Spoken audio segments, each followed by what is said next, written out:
Welcome to the Skeptics track at DragonCon. And now, let's start the show. Okay, so we're going to learn about how to maybe live to 100 years old. You're probably not going to, and you're probably going to die. That's loser talk. So this man to my left here, he does actuary stuff, and his job basically is to figure out when you're going to die. So he's going to tell you more about that. Sure. It's 5 years ago. Hello? Hi. Hello. That works surprisingly well. My name's Terry Robinson, and I'm an actuary. I'm a credentialed member of the Casualty Actuary Society, which has been predicting doom for a little over a century now. Get all the girls with that talk. I do. I usually can't say it in public, otherwise the underwear just coming at me will make it hard to continue a conversation. So to be more specific, actuaries are kind of broken down into two flavors: life and health actuaries, and then everyone else, which is sometimes politely referred to as general insurance. I'm a general insurance actuary. This presentation is kind of broken up into two parts. One where we talk about your odds of like dying due to a cocaine overdose, and the other one where we talk about things like heart attacks. I really know nothing about that second half. So if you're like, I have mesothelioma, I'll be like, I'm sorry, next question. So as that, I'm kind of a generalist. What I actually do kind of on a day-to-day basis is I figure out when bad things are going to happen and what they're going to cost. I'm in reinsurance, which is insurance for an insurance company. Like every time I say that, I really just want to go, yo dog.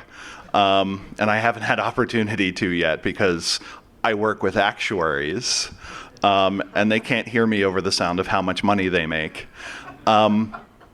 Actuaries are regularly indicated as like the best job in America. Every once in a while we'll be dethroned and be number 2, and then mysterious circumstances we're number 1 the next year, which I've always kind of enjoyed.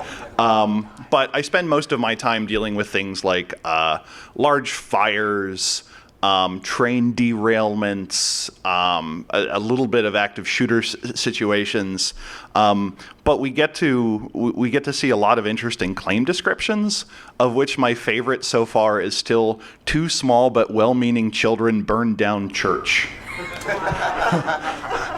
I feel like the Skeptics track can get behind that. They were well-meaning then. Yes.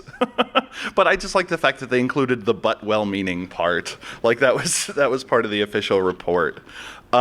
Sometimes at a party, someone who doesn't care will ask me what I do, and I will tell them actuary is from the Algonquin word meaning friend, and they will nod. And that was the moment I realized that as a white man, if I say something with confidence, most people will listen to me, which is a terrifying power. In addition to that, sometimes I will tell them that as an actuary, I have been entrusted by the Lady of Fate that when someone's time of departure comes, that I will meet them at the shroud between the living and the dead and lead them into the afterlife. As an actuary, I am sworn into a legion who has dominion over a particular mode of death. And as a property casualty actuary, I work for the Emerald Legion with dominion over people who died in accidents. If you're a dork, you'll realize that's the plot of Wraith the Oblivion.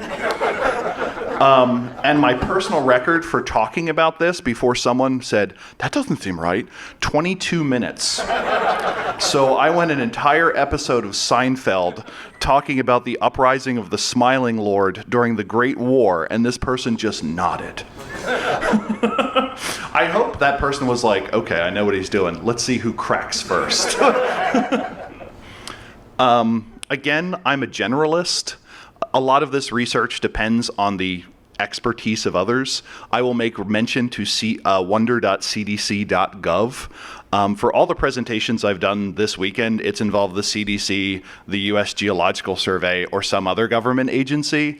I don't care how libertarian you are. It's incredibly useful to have just like a bunch of people that collect information on how people die. If you have a third party that's going to do that for a fee for half the price, we can talk about that as a business model.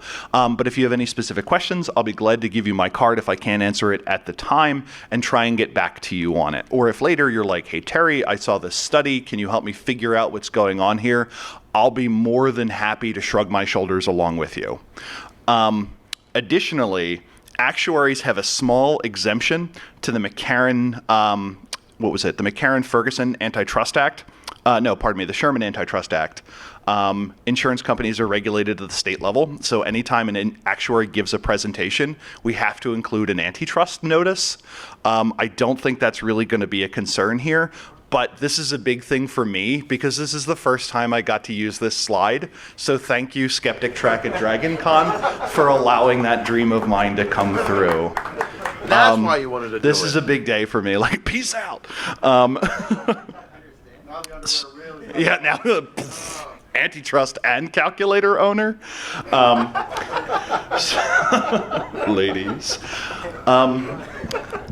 So the first actuarial estimates were made by Nicholas Barbin in the wake of the Great Fire of London. It was kind of funny. When the Great Palace was being rebuilt after the Great Fire, they included a thing for the General Office of Insurance, which was really aspirational because no insurance companies existed yet. It was kind of like a British cargo cult. Like if we had set up this thing in the desert in the 50s and been like, spaceport! And this was him, and he was his father was was like the Puritan. His middle name was "If Christ had not died for thee, thou hast been damned." So yeah, it took a while for him to sign his name. The first life estimates were made by William Talbot and Sir Thomas Allen, who didn't have nearly as interesting middle names. I think it's like Robert. And they had come up with an insurance company that said, hey, we have a lot of pastors and they keep dying. And a lot of them have like wives and children, and we would like them to get money. So they set up a pension fund, and after 20 years, they calculated that they would need to have saved something on the order of 56,200 pounds sterling at the time. They were over by one pound, which is pretty good using 1600s level technology, but by Price is Right rules, they still lost. But they tried. So modern actuarial science is this remarkably sophisticated blend of incredibly complicated math. But on the other end of the spectrum, does anyone here own a freshwater boat? Good, you're all reasonable people. I wanted to create a webpage called shouldibuyafreshwaterboat.com that it would ask you a whole bunch of questions, and no matter what you picked, it would just say no. So freshwater insurance rates are still set by a guy, almost in all cases a guy, walking out, looking at your boat and going, $40 a month, and it has worked for over a century. Like there has never been like a catastrophe that like threw the freshwater boat insurance market into turmoil. It's just a guy being like, So like sometimes I feel like I'm not actually doing anything useful. I'm not. So death to an actuary is remarkably simple. If any of you are in the medical field, I fully recognize that for you it's complicated. An actuary's definition of death is whatever the state says it is. And I was surprised to find that the definition of dead varied from state to state. You figure that would be somewhat uniform? You're like, he's dead, Jim, not in Missouri. Like I didn't know that's how that worked. The basic unit that an actuary generally cares about is the year, because over the course of a year, like we make the simplification that your odds of dying in the second 3 months of the year are the same as the first 3 months. The exception to that pretty well is people over the age of like 100.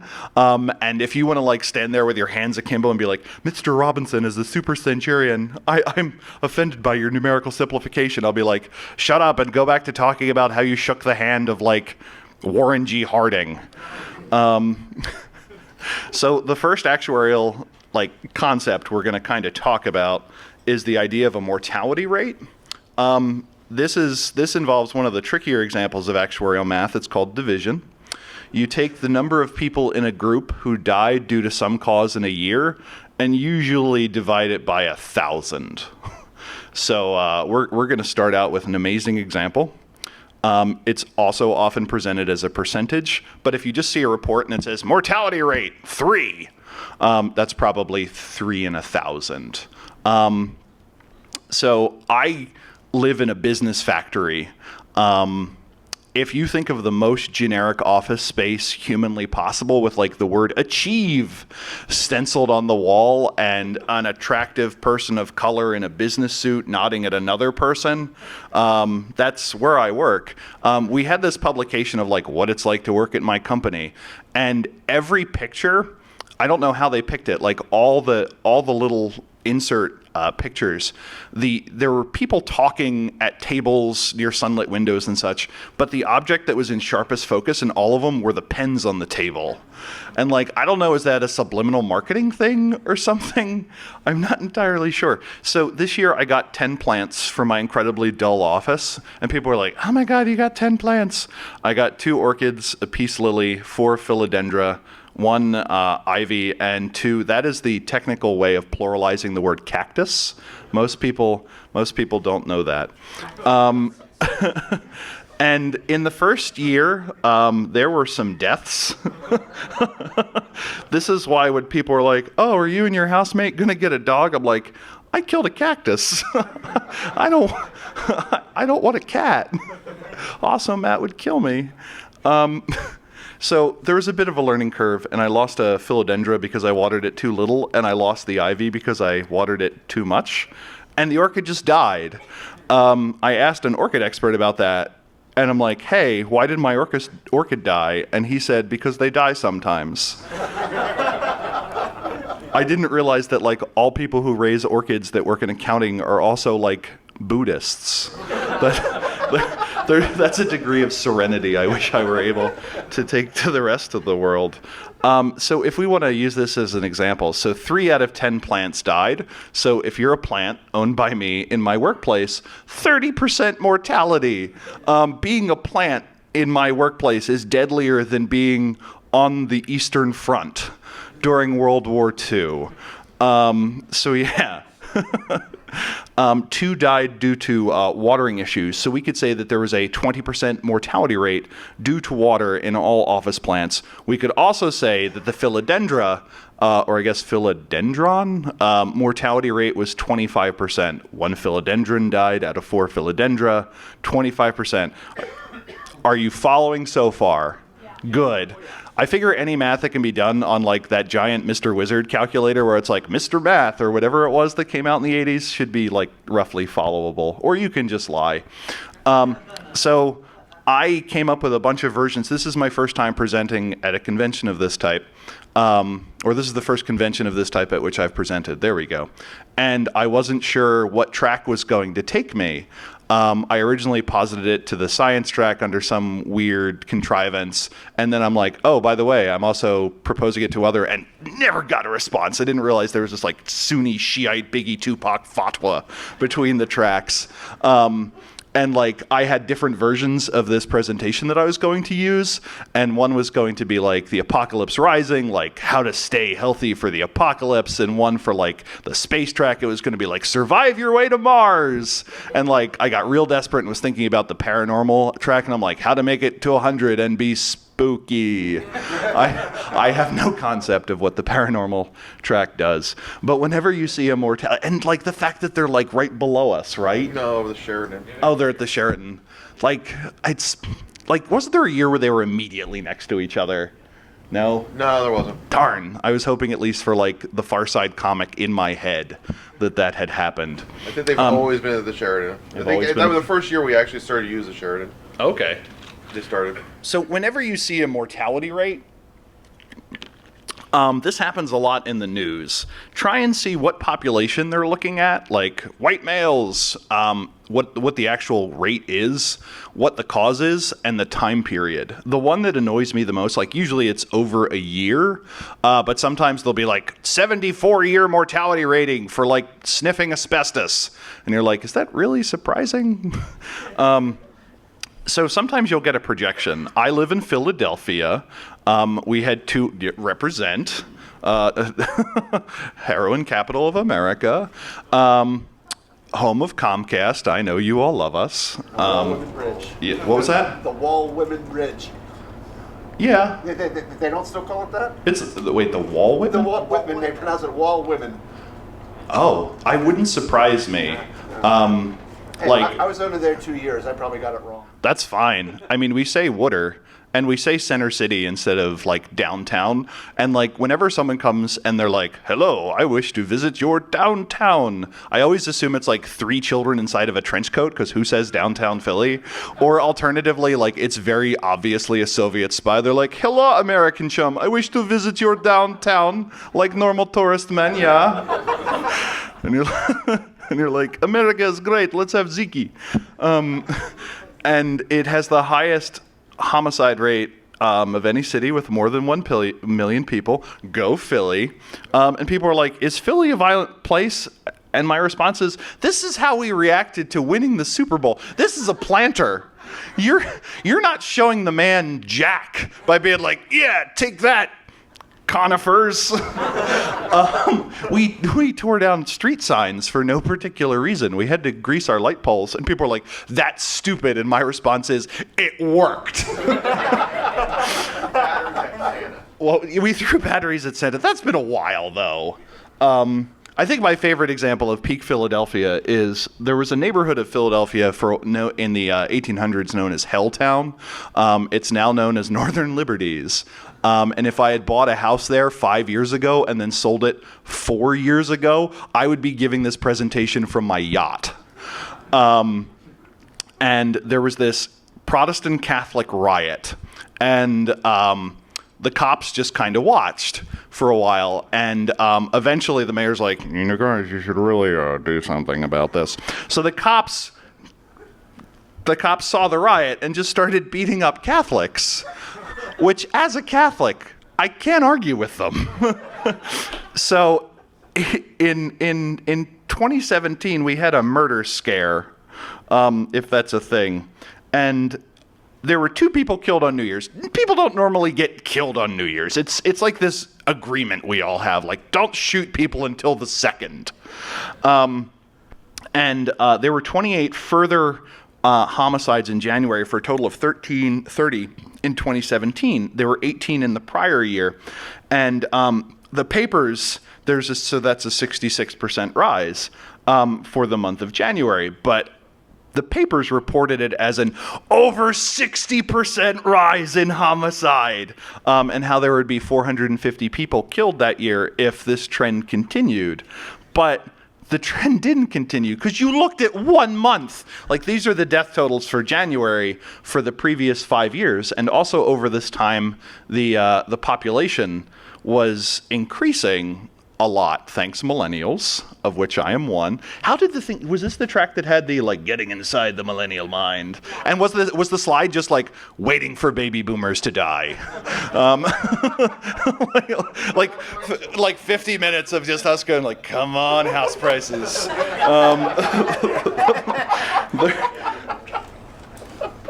So when we look at a statistic, we need to try and figure out what they're actually presenting. So let's look at car crashes. Woo! So in 2016, 37,500 people died in car crashes out of 2.7 million people who died that year out of 323 million people in total. Is it reasonable to say you have a 1 in 10,000 chance of dying in a car accident in a year? What do you think this number might be leaving out? I wasn't sure if I was going to have notes, so I'm just like, just put it in the slide, Terry. So when you look at this statistic, what are you being like, I don't have a 1 in 10,000 chance? Audience participation, any ideas? Anyone? Yeah, it doesn't tell you anything about miles driven. Like if I'm like a coked up drug runner or something, maybe my odds are different than like the little old lady who takes her car just to dialysis or whatever it is old people do these days. It also leaves out the fact that what if you don't drive? like what if you're bedridden? It would be very impressive. Like I just picture like, Jim, we have some numbers to meet this month. There's a little old lady that is trying to live out her days peaceably. Here's Mark, the ending car, and it's just this car with this like cattle catch on the front of it. We're like, so even if you don't drive, there is a chance that you will die in a vehicle collision. About 14% of people who die in auto accidents in a year are pedestrians. 2% are bicyclists. Sadly, the National Institute for Highway Safety does not differentiate between cyclists and unicyclists when it comes to bicycle mortality. As someone who has injured himself a lot trying to learn how to unicycle, I'm glad like the cyclists are hiding how deadly my activities were. If you ever want to feel like you're flying, get a self-balancing unicycle. A self-balancing unicycle is self-balancing in the same way that metaphor. So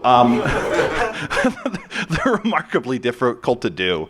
And so I had a brain injury a couple of years ago, and that was messy, and my vestibular system was kind of shot. So I spent some time, I'm like, if I can figure out how to ride a self-balancing unicycle, I'm going to say I'm almost back to where I was before this thing took me down. And in this incredibly lame movie montage, I spent an evening doing donuts around the Walgreens across the street from me on this unicycle until I had mastered it. And I just assume in the montage there's uplifting music, but like the next day when the security guard like reviewed the footage and they just saw this like obese man going around like, give me a tea on a unicycle for like 2 hours, I hope he enjoyed that. And the hardest part is it destroys really weird muscles of the body that you're not used to exercising. So I finished unicycling after 3 hours at like 4 a.m. because I'm cool. And I had 2 flights of stairs to get up to go back to my apartment. And like I couldn't lift my leg. And I'm at the bottom of the stairs and I'm like, I die here. So I have some homework for you, and it's to go to wonder.cdc.gov, which is an amazing webpage. Thank you, Center for Disease Control, for collecting data. And they make you sign terms of service, but they're the most adorable terms of service you have ever seen. It's like, I promised not to figure out who these people were. So when you figure out the one guy who died last year due to pigeon fancier's lung, you're not going to go Google it immediately like I did and be like, who died from inhaling pigeon? It's a thing, apparently. And just pick a statistic and dive into it. Part of this presentation is me dealing with my own fear of death, and boy, howdy did it help. So I strongly recommend I discovered that weed whackers are only 11 times less likely to kill you than a riding lawnmower, and other useful things like that. So when we talk about this chance of dying over a given year, we usually express it as a force of mortality, which looks like this. This is basically a slide to make me feel better about having spent 400 hours studying for an exam and being like, I know what those words mean. But if you actually graph it, it looks something like this. The important thing to note is the odds of death in any given year on that left side. So this is the odds of dying in any given year based on your age at current. That at current thing is a big thing. The other thing is I was thinking of having like a call and response version because I thought the Skeptrack should take something from like a Southern revival meeting. But like instead of me pointing at you and you going hallelujah, instead you would say on average. Because my big reminder is everything I present is on average. So you're like, I'm not going to die at that age, Mr. Robinson. I fully understand. And if you insist on saying that over and over again, I will bring up that time of death considerably. So you'll notice a few things immediately. Being born is remarkably deadly. We will get to it later. It is roughly as dangerous as climbing the Matterhorn. You are least likely to die at the age of 10. We don't know why, but 10-year-olds are basically invincible. And then as you approach the age where you can have kids, there's kind of this period where this is mostly young men figuring out how not to die. And as you can see by the sharpness, some don't quite make it. And then it just kind of steadily rises until you die. So being 1 is about as deadly as being 50 years old. 10-year-olds are invincible. And right now, your odds of dying in any given year once you're 90 is about 10%. So this is the odds of death per year. Now, if we reverse that and say, what are your odds of surviving? You get something like this. So that little thing at the top is the survival curve for humans. We seem to have this strategy where we're going to live a long time. We're going to have absolutely useless children that we have to raise for like 2 decades, and then they move back in. That's actually genetic. People don't realize that. So other animals do that. Elephants. Like, Mom, I'm working on my art. So on the other end of the spectrum, you have frogs, where it's like, how many kids do you have? I don't know. How long are they going to live? Good question. Where you have a lot of young and hope some of them make it. Just as an aside, if we still had a 78-year average lifespan and we died the same way frogs did, where the odds of dying in any given year is basically consistent throughout the entirety of your life, there would be you would have roughly a 1 most of us would die very young. Let's not dwell on that too much. But there would be roughly a 1 in 1 million chance that you would make it to the age of 1200. I think that's kind of cool. Like, there would be one guy kicking around that's like, Muhammad was a nice guy, but he always burnt the toast. And he'd be like, that's nice. And then for some reason, there's songbirds that just never get better at living and never get worse at dying. It's pretty consistent over time.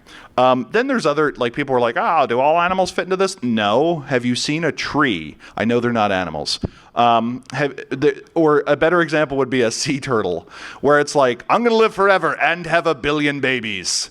So this is not a hard and fast thing. It's just there for contrast. Now, if that graph was too thrilling, I have put that graph in table form. Nerd. Yeah, nerd. So the Social Security Administration puts together life tables, and you'll see at the top it says period life table. There are theoretically 2 types of life tables generally. All of them are going to be period tables pretty well. A period table says, quite simply, if everyone at every age currently alive died at the exact same rate as all the people at those current ages this is what it would look like. What the hell did that mean, Terry?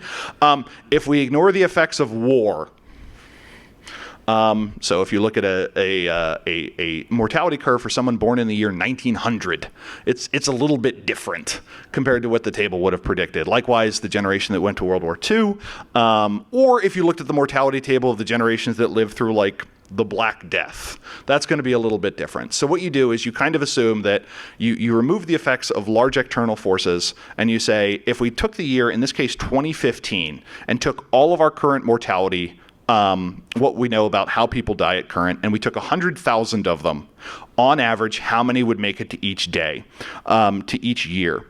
This is published by the Social Security Administration. Needless to say, they're very interested in having an accurate idea of when people die. But the big thing this does not take into consideration is improvements in mortality statistics. In general, we can talk a little later about some of the upsets that have been occurring. But the neat thing to me is that first column, if you keep going down, which you can't because this is a slide, it'll give you the probability of death within any given year. And as you start looking down, once you hit about 35, the odds of you dying in any given year double every 9 years. But people are like, oh my God, but like realize it goes from, in 9 years, it goes from like a 1 in 1,000 chance of dying, which isn't bad, to 2 in 1,000. It's after a couple of those doublings where it starts really getting messy. Like once you hit the age of 105, every year it is just you and death playing rock, paper, scissors. It's almost literally a coin flip. Like when I started doing actuarial exams, the actuarial exams stopped at 105, and anything after 105 is just like, you win, you freak, you crazy example of the bell curve, you win. And my teacher at the time, she's like, when I started doing this, actuarial table stopped at 17.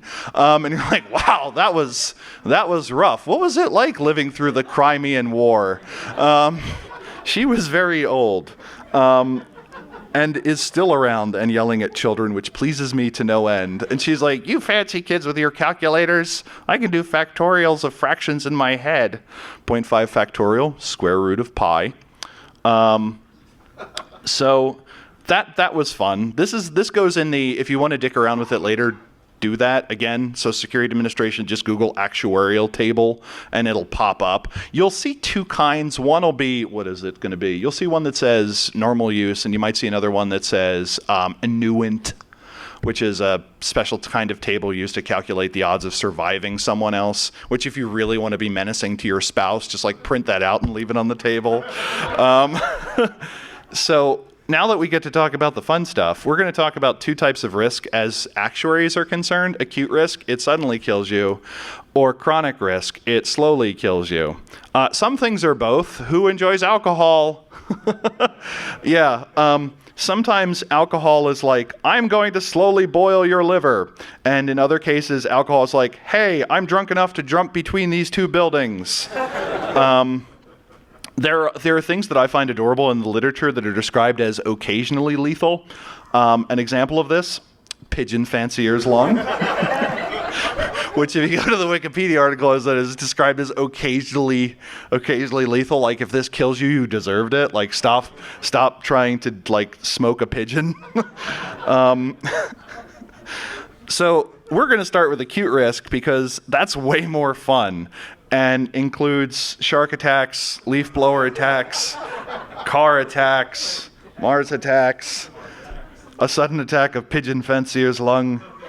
In the 1970s, when the modern science of decision analysis was coming out, it was really hard to come up with a uniform way of expressing these. So we started using something called the micromort.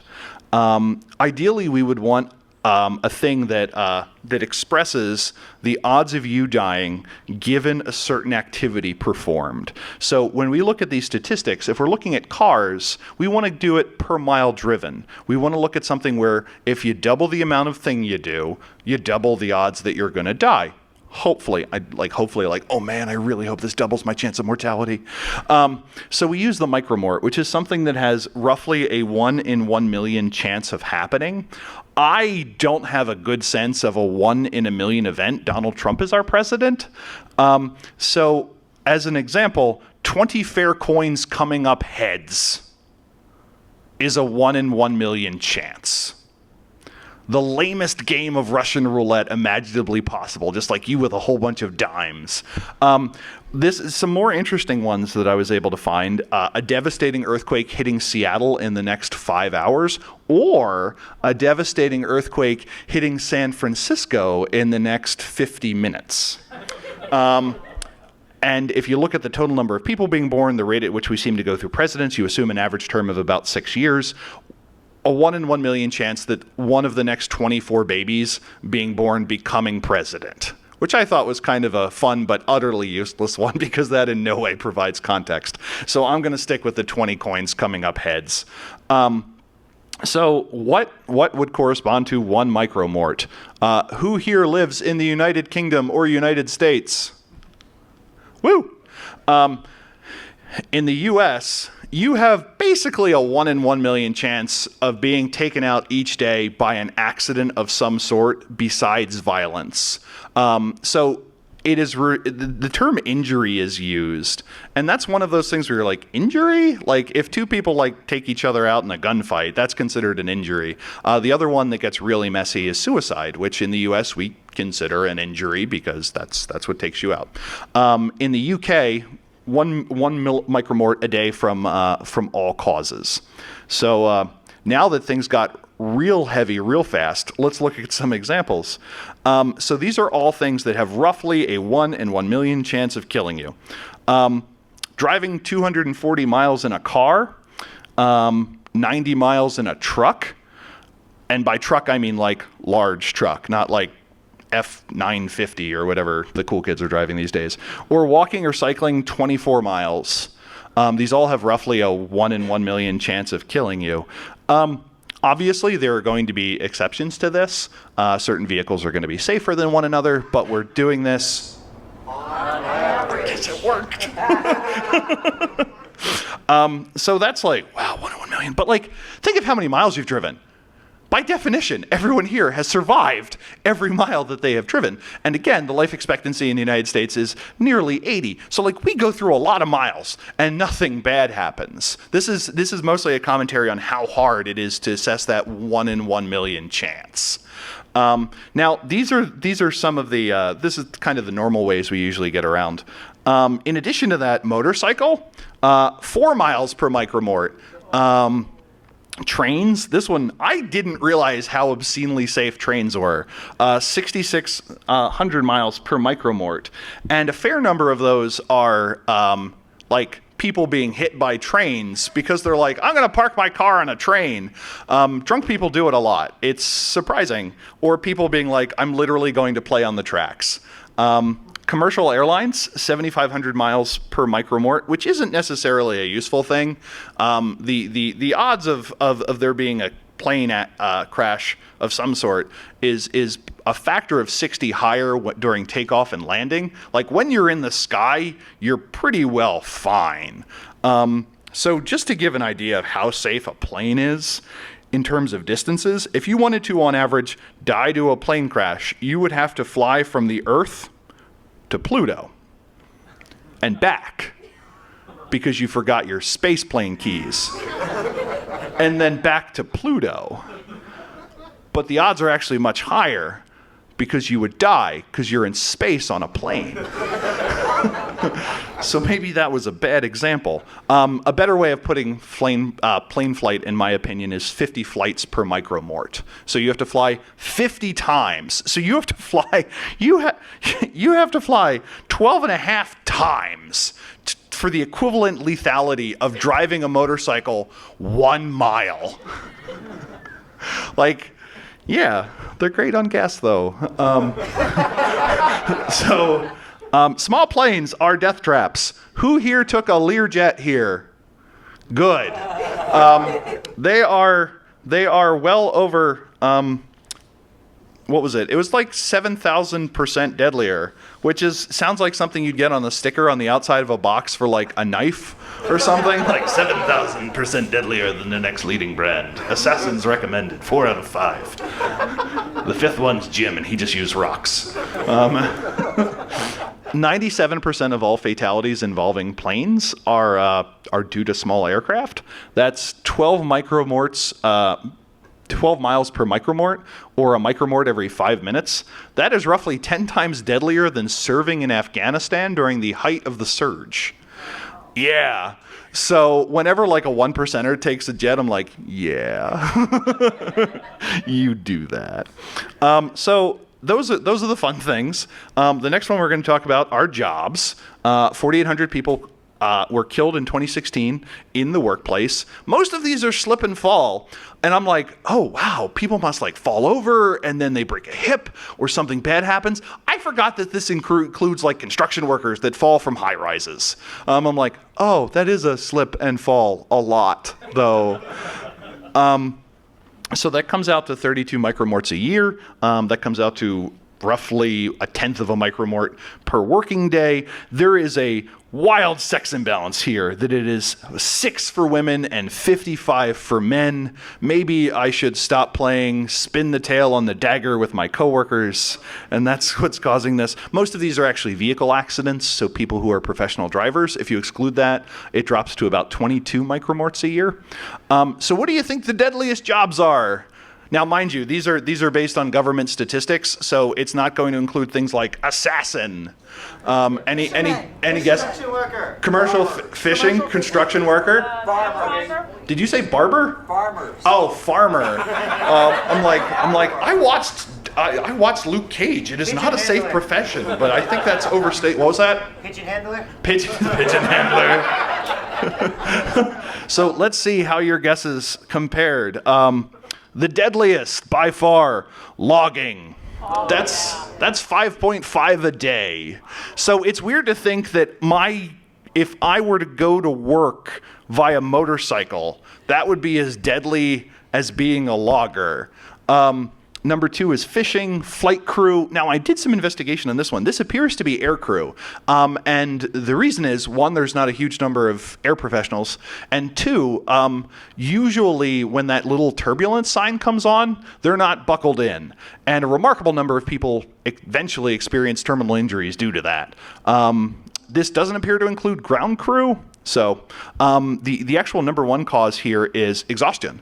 So you have someone who does an international flight and they just stay awake for 24 hours and they're in their 60s, and that doesn't end well.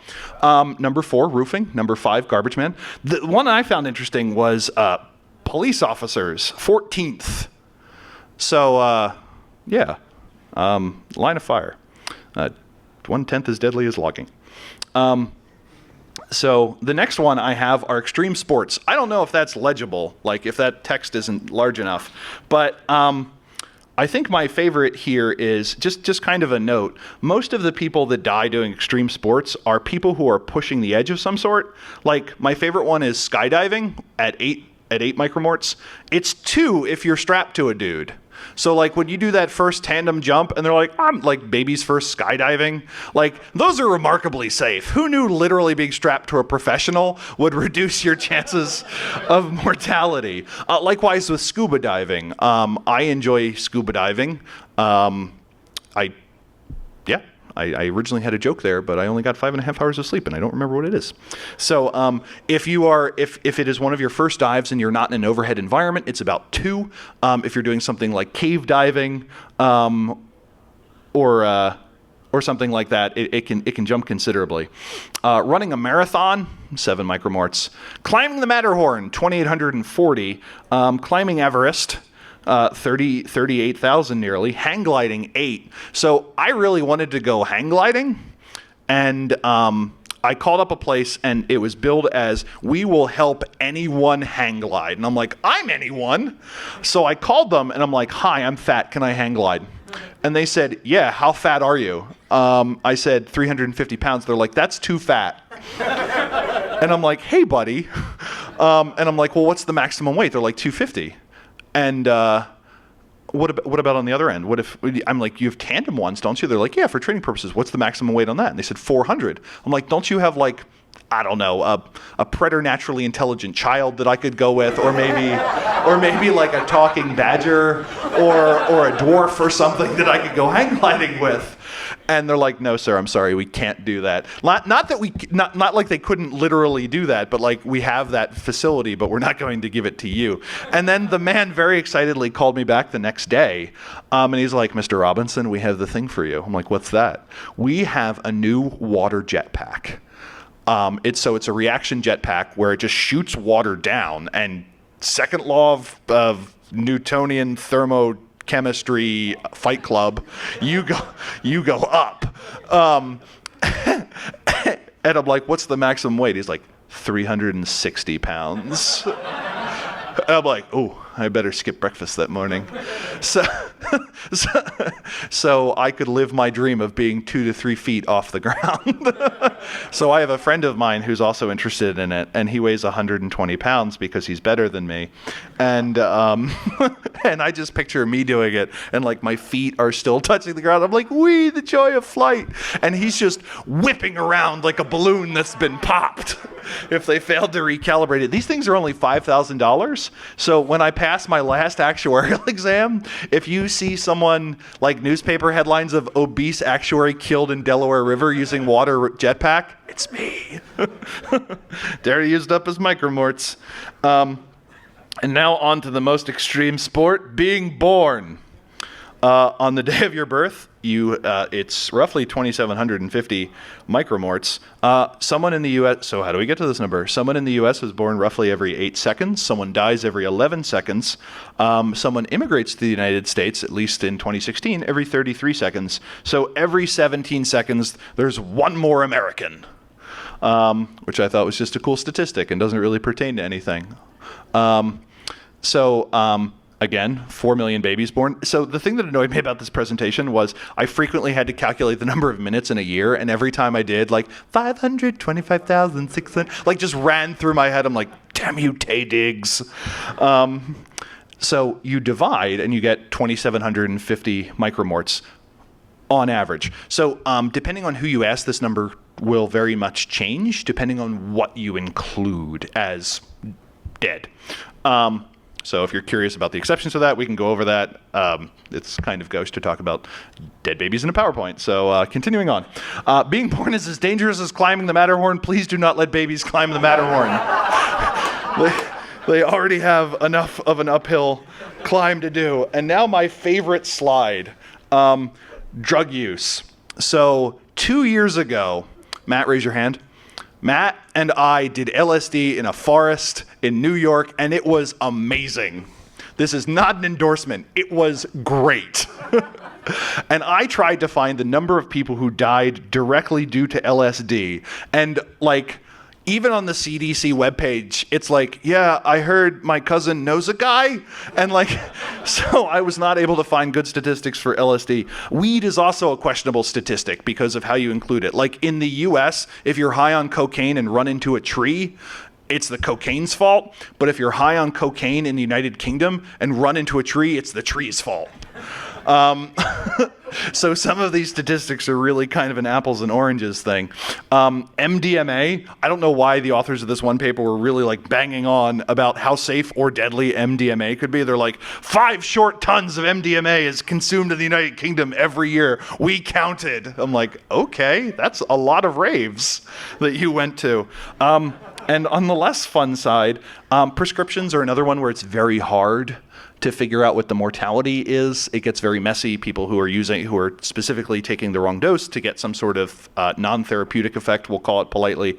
But needless to say, don't do heroin, and please don't do cocaine. But if you do cocaine, you can do it roughly 3 times as much as heroin for the same level of lethality. We don't have any data on synthetics yet. I realized I was living in an episode of SVU when I was telling a coworker that there was a guy who was going down the street punching in windows and pushing in air conditioners. He was high on something the kids called K2. And then as that sentence came out of my mouth, he looked at me, he's like, "Are you Ice Cube?" And I'm like, "No, I'm an actuary." So 9 in 10 poisonings in the U.S. is now due to a drug overdose. Skeptical call to action. Take Narcan training if it's available in your area. I'm a Boy Scout. I'm an Eagle Scout. I'm a Vigil in the Order of the Arrow, which are the nerds in scouting that the Eagle Scouts go, that guy's a nerd. And I've come upon a number of cases in the city in the year where there was a situation where, despite being Red Cross certified for all the normal stuff, there was nothing I could do because the person was overdosing and there were bodily fluids involved. Take Narcan training, take the kit. So again, on to more fun things, death by asteroid. This one also involves complicated actuarial math. So people are like, "Terry, what's the odds of dying in a meteor strike?" And then I go, 0, because once they cross the atmosphere, they're a meteorite. And my virginity just grew back. So in the past 600 million years, there have been 3 extinction level events. We had the Chicxulub crater. Wow, Freudian slip there. Good job, asteroid. And 2 others that I don't want to butcher their names. I'm going to assume that 0 people would have survived those, or it would have rounded down to 0 on the scale of 6 billion or 8 billion people. So that comes out to 0.005 micromorts. If you include smaller impacts, we round this off to 1 in a lifetime, which comes out to about the odds of dying in an alligator attack, or due to pigeon fanciers lung. Oh, it also is roughly the odds of you dying in a lethal paper cut. The CDC has what was it listed as? Fibrous paper, fibrous paper fibrous wood pulp product not otherwise classified. So I assume that's death by paper cut. So now we have a framing where we can talk about equivalences. So taking heroin for 2 weeks is about the same as base jumping. Your odds of dying in general anesthesia is about 1 in 250,000 or 4 micromorts. This was fun when I was going in for surgery and they're like, oh, what do you do? I'm like, I'm an actuary who assesses med mal risk. Ladies. And he's like, and the anesthesiologist is like, the surgery is quite safe. I'm like, I understand the surgery is safe. You're the guy that kills me. He's like, I don't kill you. I put you to sleep. I'm like, it's a medically induced coma, and we're not quite sure how it works. And he's like, but we got some ideas. Let's get you into the OR. And I'm like, oh, that was fun. So this kind of gives you a common framework. Now, the interesting thing is, as you age, the odds of dying in any given day increase. So we have this thing called relative risk reduction, where old people are remarkably fine skydiving. And I think that's just swell. Like, I hope we have this population of baby boomers skydiving and doing MDMA. That would be great. Come on, house prices.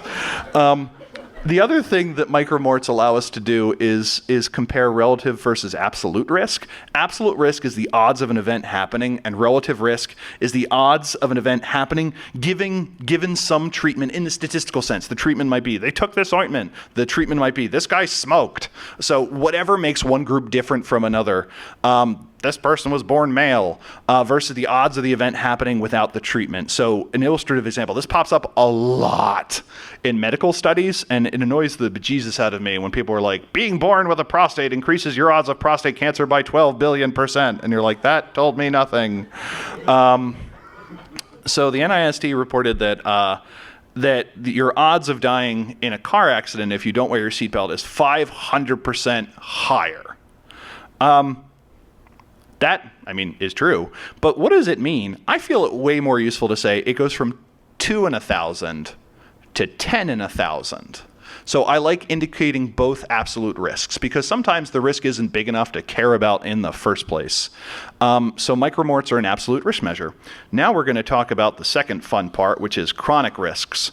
This is much messier. And if you say, well, what about blah? I will nod approvingly. And the reminder is these numbers are all on average. Thank you.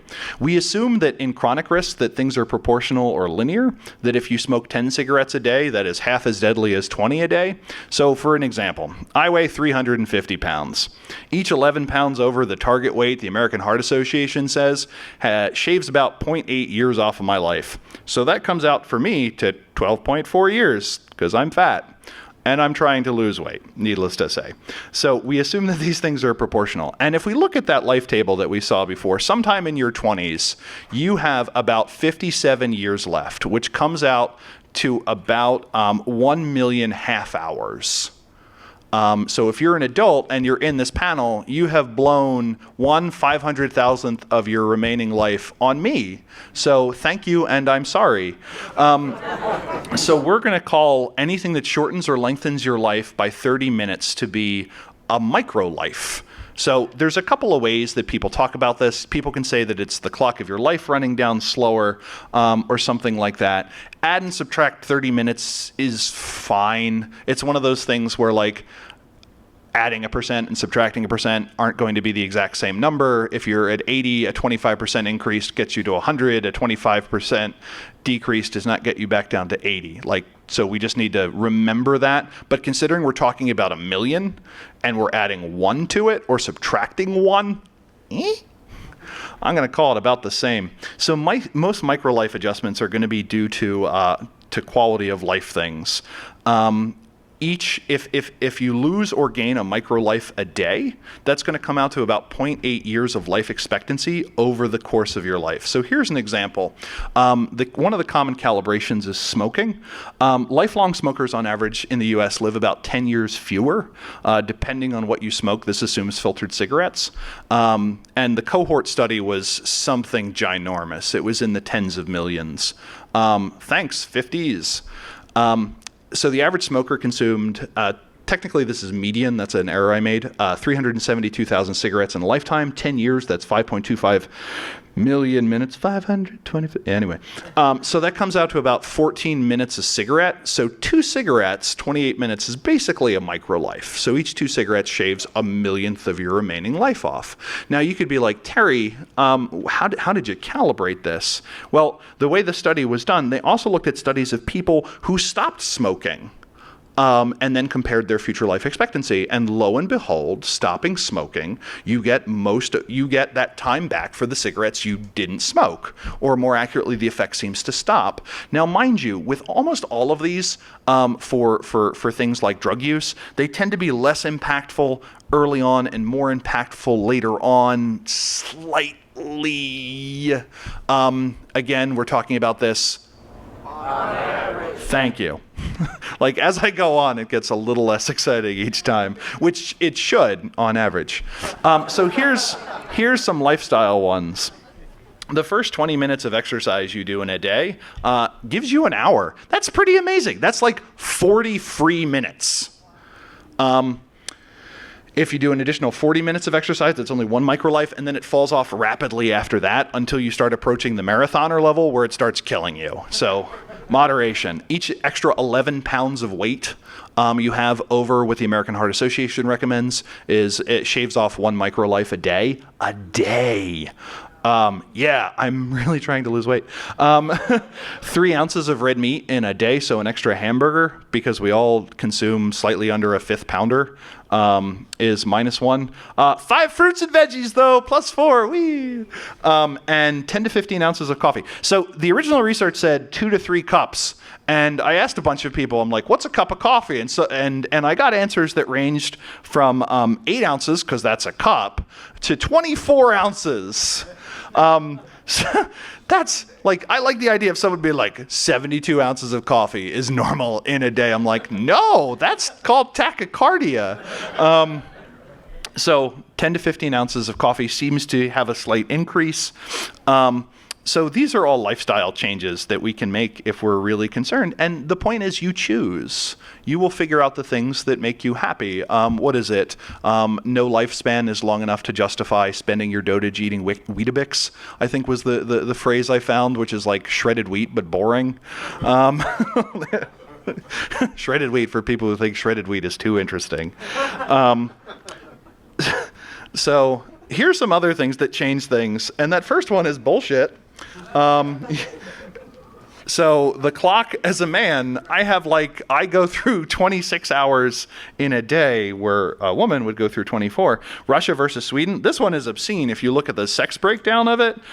If you're a guy, you die in your 20s apparently in Russia. For women, it's much lower. Or one of the ones I really like, in 2010, born then versus 1910, that adds 7.5 hours a day. That's amazing.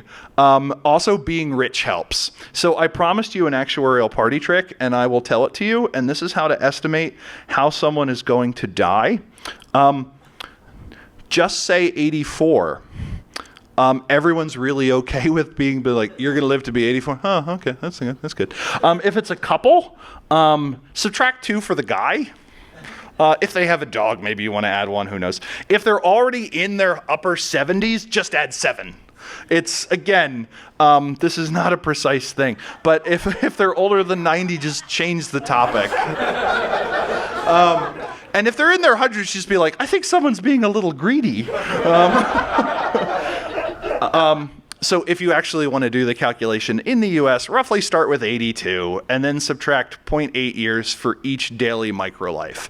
So, and if they say they exercise, they're lying, because only about 6% of people that say they exercise daily actually do. 6%. I wanted to, this is something I shoot hard to get because I want to be a surprisingly fast fat man at least. And I wanted to get a shirt that's like, we are the 6%, and I thought that would be gauche. But just say 84. It's just nice. So one last thing that we really haven't talked about is how longevity is changing over time. As time goes on, we're getting better at living longer. The UK estimates that if you're born in the 2030s in the United Kingdom, you have a 30% chance of making it to 100. That's amazing. You'll notice that the maximum lifespan doesn't really change. And this phenomenon is referred to as compression of mortality, which sounds like an incredibly lame, like, death metal song. Like, brought to you by Vice of Despair or something like that. And then someone just gives a PowerPoint slide to like I expected a kick drum bass. So I said I was going to tell you how to live longer, and I will. So here are my first 4 recommendations. Be a rich Swiss female born in the year 2030. Do we have any of those here? What do we want? Time travel. When do we want it? Irrelevant. But on a more useful basis, try and stay at a healthy weight, have friends and hobbies, avoid harmful drug use, wear a seatbelt, get moderate exercise, be honest, and eat nutritive vegetables. I say that because someone's like, potato's a vegetable, or like, chicken's a vegetable. No, it's not. In addition to that, avoid drug use and being a commercial fisherman. And the most important lesson that if you take nothing else with you, please remember, never base jump to your heroin dealers. I went obscenely over time. I'm sorry. I'm not. Oh, no. I hope you enjoyed yourself. Please fill out the thing. This is like the last thing. If you have any questions, I'd be glad to flail wildly at answering them. And if you need to go to another panel, you're more than welcome to have my card. I hope you found this engaging. Thank you so much for your time. This was my first thing.